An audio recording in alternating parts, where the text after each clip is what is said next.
বের করে যারা ইনভেস্টমেন্টের এই সেমিনারে এসেছেন তাদের প্রত্যেককে আমি আন্তরিকভাবে ধন্যবাদ জানাই। দেখুন, আমরা প্রত্যেকেই আজকে এখানে এসেছি এই সেমিনার থেকে কিছু শিখতে বা জানতে। আমি আপনাদের এইটুকু আশ্বাস দিতে পারি যে আজকের এই সেমিনারটি যদি পুরনো ধারণা মাথায় না রেখে খোলা মনে দেখেন, তাহলে এই 2 ঘন্টা আপনাকে স্টক মার্কেটে চলুন তাহলে বোঝার চেষ্টা করি। তাহলে দেখুন, এখানে একটা সবুজ ক্যান্ডেল আমি দেখতে পাচ্ছি।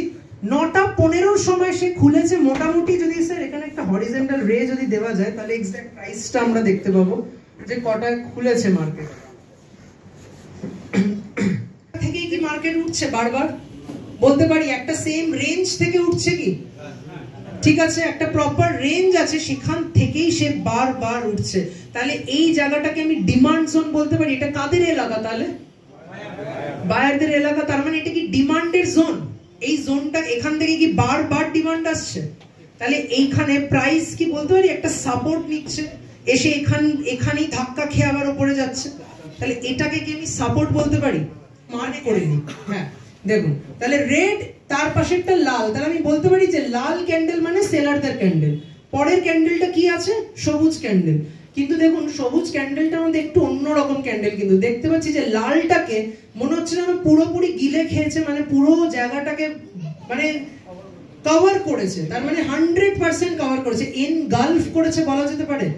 তাহলে এই যে প্যাটার্ন, এই প্যাটার্নটাকে বলা হয় এনগালফ। তো রেজিস্ট্যান্সের কাছে দাঁড়িয়ে আছে কমোডিটি মার্কেট ডেইলি টাইম ফ্রেমে। তাহলে রেজিস্ট্যান্স যখন ব্রেক হবে আমাকে কি করতে হবে? আই হোপ আমরা সেটা জানি। আর যদি ব্রেক না হয় তাহলে কি করতে হবে সেটাও আমরা জানি। তারপরে দেখি সিলভার আজকে রূপোর কথা বলছে। আগামী দিনে আমি জাস্ট কালকে একটা নিউজ দেখছিলাম, সোনা প্লেজ রেখে যেমন করা যায়, আগামী দিনে হয়তো সিলভার প্লেজ রেখে হয়তো নতুন একটা করছিলাম। কালকে নিউজটা আমি পুরোটা পড়তে পারিনি, অল্প করে দেখছিলাম। 1 বছরের মধ্যে মনে হয় রূপো, যেটাকে আমরা বলি সিলভার, সেটাকে প্লেজ রেখে আমরা লোন নিতে পারবো। যেগুলো বায়ার এখানে এর পেছনে কোয়ান্টিটি কিনে বসে আছে, মানে বায়ারের সংখ্যা না, কতগুলো কোয়ান্টিটি। সে একজন 100 পিসও কিনতে পারে, একজন 1,00,000 পিসও কিনতে পারে। তো সেই ক্যান ব্যাংকও যদি আমি চার্টে চলে যাই স্যার, একবার যদি দেখি লং বিল্ড আপে ক্যান ব্যাংক, কারণ আমি নিজেই দেখছিলাম এই CANB কে কানাডা ব্যাংক বলে দেয় না, FNO সেগমেন্টের মধ্যে যারা অপশন ট্রেডিং করেছেন তারা জানেন। দেখুন আজকে ক্যান ব্যাংকের সেখান থেকে কি র্যালি। আজকে কিন্তু 1 মাস পর্যন্ত গেনার্স দিক দিয়ে দেখতে পাই, তাহলে 14% একদিনে হয়েছে বা 10% হচ্ছে, এরকম সিচুয়েশন কিন্তু একদম 100% কোনোদিন সঠিক হবে না। আপনাকে যদি আমি বলি স্টক মার্কেটে 100% সঠিক হবে, এটা মিথ্যে কথা বলা হবে, আপনাকে লোভ দেখানো হবে, সেটা কখনোই সম্ভব না। তো এই স্ক্যানারের জায়গাটাও কিন্তু আপনারা প্রত্যেকে পাবেন। এবার কথা হচ্ছে দরকার কি সবার আছে স্যার? সেই জায়গাটা লাগবে কি, প্রয়োজন আছে কি বলুন আমাকে।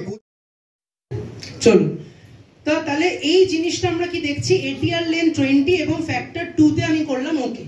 ঠিক আছে, এবারে ব্যাপারটা একটু বোঝার চেষ্টা করি কেন করলাম।